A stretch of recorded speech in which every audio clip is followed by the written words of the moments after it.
ಚಿತ್ರದುರ್ಗದ ಹಿರಿಯೂರು ಬಳಿ ಸಂಭವಿಸಿದ ಬಸ್ ದುರಂತದಲ್ಲಿ ಮೃತಪಟ್ಟವರ ಸಂಖ್ಯೆ ಈಗ ಏರಿಕೆಯಾಗಿದೆ. 7ಕ್ಕೆ ಏರಿಕೆಯಾಗಿದೆ.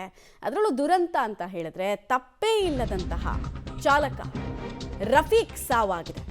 ರಫೀಕ್ ಬದುಕುಳಿತಾರೆ ಅನ್ನುವಂತಹ ನಿರೀಕ್ಷೆ ಇತ್ತು, ಆದರೆ ಅನಿರೀಕ್ಷಿತ ಬೆಳವಣಿಗೆ ಇದೆ.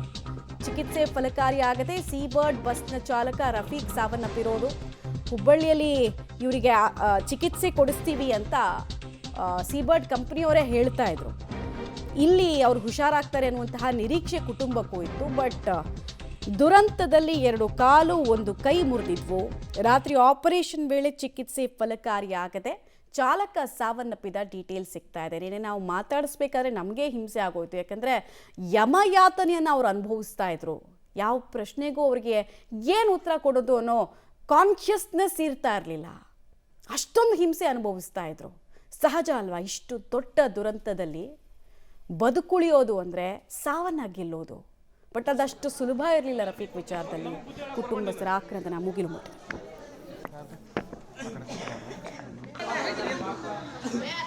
ದಿನ ಅದ ಕೆಲಸ ಮಾಡ್ತೇನೆ. ಇವತ್ತು ನೀನು ನೋಡಾಕತ್ತೆ ಅವ್ರ ಸಂಬಂಧ ನಾವು ಬಂದೇವೆ. ದೊಡ್ಡ ನೀ ಕೊಡ್ತೇನೆ. ನಮಗೆ ಬುದ್ಧಿ ಹೇಳಕ್ ಬರ್ಬೇಡ ನೀನು. पूरा हमारे मेरे मर्द के पूरी चलता मैं देखे तो बर्तनाथ होती थी। क्या भी नहीं, हमारा आगे भी नहीं पीछे में सब मेरा मर्द है, मेरे फलादा इतना सब मेरा मर्द ही क्षमता करता है। अब बोझ नहीं है, क्या करना मेरे को, कहाँ जाना, किसे बोलना। अब मेरे बच्चे मदरसे में पढ़ रहे मंगदूर में। 3 जने हैं, 2 छोकरा में 1 छोकरा। हेलो निन्ने ಮುಂಜಾನೆ ರಾತ್ರಿ ಆಪರೇಷನ್ ಆಗಿದ್ರಿ. ಮುಂಜಾನೆ ಡೆತ್ ಆಗಿದ್ರಿ. ಹ್ಞೂನ್ರಿ ಅವ್ರೆ ಅದಾರ. ಏನಿಲ್ಲ ರೀ, ಹೊಲ ಇಲ್ಲ, ಮನಿ ಇಲ್ಲ ರೀ, ಬಾಡಿಗೆ ಮನಿದಾಗ ಮುಗಿಸಿರ್ತೀನಿ. ಪೂರಾ ಹಮಾರ್ ಮೇರೆ ಮರದ್ ಕೆ ಪೂರಿ ಚಲ್ತಾ ಮೈ ದೇಕೆ ತೋ ಬರ್ತಾ. ಡೀಟೇಲ್ಸ್ ಕೊಡ್ತಾರೆ ಸುನಿಲ್, ನೇರ ಸಂಪರ್ಕದಲ್ಲಿ ಜಾಯ್ನ್ ಆಗ್ತಾರೆ. ಸುನಿಲ್, ರಫೀಕ್ಗೆ ಏನು ಆಪರೇಷನ್ ಮಾಡಿಸ್ಬೇಕು ಅಂತ ಕಿಮ್ಸ್ ವೈದ್ಯರು ಅಂದ್ಕೊಂಡಿದ್ರು, ಯಾಕೆ ಆಪರೇಷನ್ ಸಕ್ಸಸ್ಫುಲ್ ಆಗಲಿಲ್ಲ ಅಂತ ವೈದ್ಯರು ಹೇಳ್ತಾ ಇದ್ದಾರೆ. ಮಾಹಿತಿ ಏನಿದೆ? ಫೈನ್, ಮತ್ತೆ ಕನೆಕ್ಟ್ ಮಾಡ್ತೀವಿ. ಸದ್ಯಕ್ಕೆ ಪಾಪ ಕುಟುಂಬಸ್ಥರ ನೋವು, ಆ ಗೋಳಾಟವನ್ನು ಇನ್ನೊಂದು ಚಿತ್ರಣದಲ್ಲಿ ನೀವು ನೋಡ್ತಾ ಇದ್ದೀರಾ. ಆಮೇಲೆ 1 ಸೆಕೆಂಡ್ ಕೂಡ ಅವರು ಆ ಪೇಯ್ನ್ ಅನುಭವಿಸದೆ ಮಾತಾಡೋಕ್ಕೆ ಆಗ್ತಾ ಇರಲಿಲ್ಲ. ವಿಪರೀತ ಹಿಂಸೆಯನ್ನು ಅವ್ರ ದೇಹ ಅನುಭವಿಸಿತ್ತು. ಅವ್ರು ಹೇಳ್ತಾ ಇದ್ರು, ನನಗೆ ಏನಾಯಿತು, ಹೆಂಗೆ ಆಚೆ ಬಂದೆ ಅನ್ನೋದೇ ಗೊತ್ತಾಗಲಿಲ್ಲ ನನಗೆ ಅಂತಂತಿದ್ರು. ನಿನ್ನೆನೇ ಅವ್ರ ಕಂಡೀಷನ್ ಕ್ರಿಟಿಕಲ್ ಇತ್ತು, ಹೆಚ್ಚಿನ ಚಿಕಿತ್ಸೆ ಅನಿವಾರ್ಯತೆ ಇತ್ತು. ಆ ಕಾರಣಕ್ಕೆ ಹುಬ್ಬಳ್ಳಿಯ ಕಿಮ್ಸ್ಗೆ ಅವರನ್ನು ದಾಖಲು ಮಾಡಲಾಗಿತ್ತು. ಬಟ್ ಫ್ಯಾಮಿಲಿಯವ್ರಿಗೆ ಒಂದು ಹೋಪ್ ಇತ್ತು, ಮಾತಾಡ್ತಿದ್ದಾರಲ್ಲ, ಕಾನ್ಷಿಯಸ್ನೆಸ್ ಇದೆಯಲ್ಲ, ಬದುಕಬಹುದು ಅಂತ ಅಂದ್ಕೊಂಡಿದ್ರು. ಬಟ್ ವೆರಿ ಅನ್ಫಾರ್ಚುನೇಟ್, ನಿನ್ನೆ ಮಾತಾಡ್ತಾ ಇದ್ದವರು ಇವತ್ತು ಸಾವನ್ನಪ್ಪಿದ್ದಾರೆ. ಎಂಥ ಶಾಕ್ ಸ್ಟೇಟ್ಗೆ ಒಳಗಾಗಿದ್ದಾರೆ ನೋಡಿ ಆ ಕುಟುಂಬಸ್ಥರು. ಒಬ್ರನ್ನೊಬ್ರು ಅವರವರೇ ಸಂತೈಸ್ಕೊಳ್ತಾ ಇದ್ದಾರೆ. ಆದರೆ ಆ ನೋವು, ಆ ಹಿಂಸೆ ಅನುಭವಿಸಿದವ್ರಿಗೆ ಮಾತ್ರ ಗೊತ್ತು. ವಿಜುವಲ್ಸ್ ನೋಡ್ತಾ ಇದ್ದೀರಾ, ಪಾಪ ಇಡೀ ಫ್ಯಾಮಿಲಿಯಲ್ಲಿತ್ತು. ಬೇಗ ಗುಣಮುಖರಾಗಿ ಆಚೆ ಕರ್ಕೊಳ್ಬೋದು ಅಂತ ಅಂದ್ಕೊಂಡಿದ್ರು. ಡೀಟೇಲ್ಸ್ ಕೊಡ್ತಾರೆ ಸುನಿಲ್. ಸುನಿಲ್, ಏನು ಆಪರೇಷನ್ ಮಾಡಿಸ್ಲಾಯಿತು ನಿನ್ನೆ?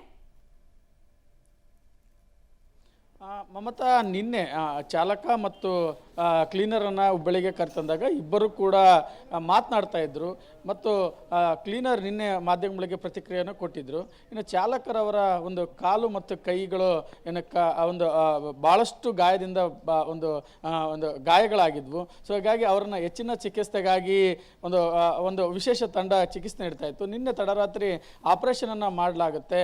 ರಫೀಕ್ ಆಪರೇಷನ್ಗೆ ಒಂದು ಸ್ಪಂದನೆಯನ್ನು ನೀಡದ ಹಿನ್ನೆಲೆಯಲ್ಲಿ ಒಂದು ಮೃತವನ್ನು ಪಟ್ಟಿರುವಂಥದ್ದು. ಈಗಾಗಲೇ ಒಂದು ಕಿಮ್ಸ್ನ ಒಂದು ಶವಗಾರದ ಬಳಿ ಅವರ ಕುಟುಂಬಸ್ಥರು ಬರ್ತಾ ಇದ್ದಾರೆ. ಇನ್ನು ವಿಶೇಷ ವಾರ್ಡ್ನಿಂದ ಮೃತದೇಹವನ್ನು ಶವಗಾರಕ್ಕೆ ಈಗ ಶಿಫ್ಟ್ ಮಾಡಿರುವಂಥದ್ದು. ಇಲ್ಲಿ ಕುಟುಂಬಸ್ಥರ ಆಕ್ರಂದನ ಒಂದು ಮುಗಿಲು ಮುಟ್ಟಿರುವಂಥದ್ದು. ಯಾಕಂದರೆ ಮನೆಗೆ ದುಡಿಯುವಂಥ ಒಬ್ಬ ಹಿರಿಮಗ ಮತ್ತು ಆತನಿಗೆ ಸಾಕಷ್ಟು ಕನಸುಗಳಿದ್ವು ಅನ್ನೋದು ಅವರ ಕುಟುಂಬಸ್ಥರು ಹೇಳ್ತಾ ಇದ್ರು. ಹೆಣ್ಮಕ್ಳಿದ್ರು ಕೂಡ ಅವ್ರನ್ನ ಓದಿಸ್ಬೇಕು ಅನ್ನೋ ನಿಟ್ಟಿನಲ್ಲಿ ಹೆಂಡತಿ ಬೇರೆಯವರ ಮನೆಯಲ್ಲಿ ಕೆಲಸ ಮಾಡ್ತಾ ಇದ್ರು. ಇವರು ಒಂದು 15 ದಿನಗಳ ಒಂದ್ಸಲ ಮನೆಗೆ ಬಂದು ಅಷ್ಟು ಪ್ರಮಾಣದಲ್ಲಿ, ಅಂದರೆ ಅಷ್ಟು ಆ ಬಡತನದಿಂದ ಹೊರಬರಬೇಕನ್ನೋ ನಿಟ್ಟಿನಲ್ಲಿ ದುಡಿತಾ ಇದ್ರು.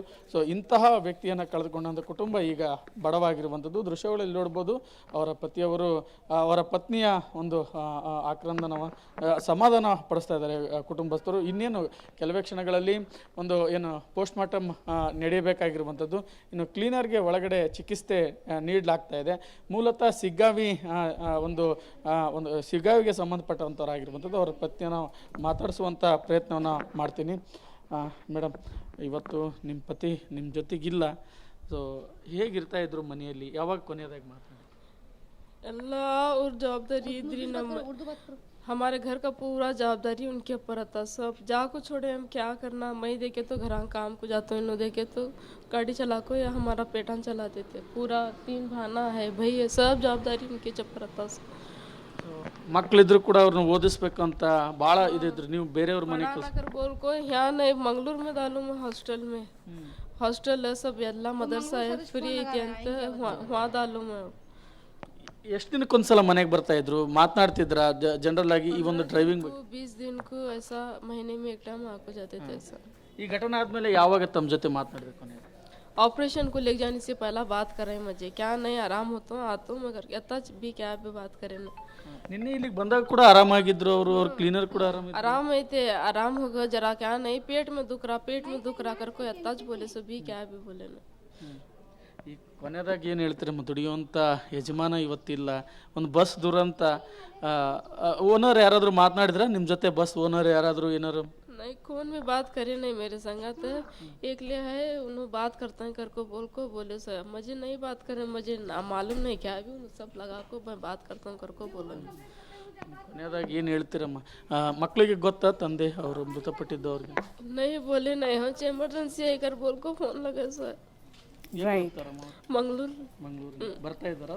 ಬರ್ತಾ ಮಮತಾ ಇದೊಂದು ನೊಂದ ಪತ್ನಿ ಅವ್ರ ಮಾತು. ಇನ್ನು ಕೆಲವೇ ಕ್ಷಣಗಳಲ್ಲಿ ಪೋರ್ಟ್ ಮಾಸ್ಟರ್ ನಡೆಯಲಿದ್ದು, ಬಳಿಕ ಶಿಗ್ಗಾವಿಗೆ ಮೃತದೇಹವನ್ನು ಸಾಗಾಟ ಪ್ರಯತ್ನ ನಡೆಯಲಿದೆ. ಮಮತಾ, ಧನ್ಯವಾದ ಸುನಿಲ್ ತಮ್ಮ ಮಾಹಿತಿಗಾಗಿ. ಅವ್ರ ಪತ್ನಿ ಹೇಳ್ತಾ ಇದ್ರು ಹೊಟ್ಟೆ ನೋವ್ತಾ ಇದೆ, ಹೊಟ್ಟೆ ಭಾಗದಲ್ಲಿ ನೋವ್ತಾ ಇದೆ, ಹೊಟ್ಟೆ ಕೆಳಭಾಗದಲ್ಲಿ ನೋವ್ತಿದೆ ಅಂತ ಪದೇ ಪದೇ ಫ್ಯಾಮಿಲಿ ಅವ್ರ ಜೊತೆಗೆ ಹೇಳ್ಕೊಳ್ತಾ ಇದ್ರಂತೆ. ಇಷ್ಟೇ ಅಂತೆ ಮಾತಾಡಿದ್ದವ್ರು ಕೊನೆಯದಾಗಿ.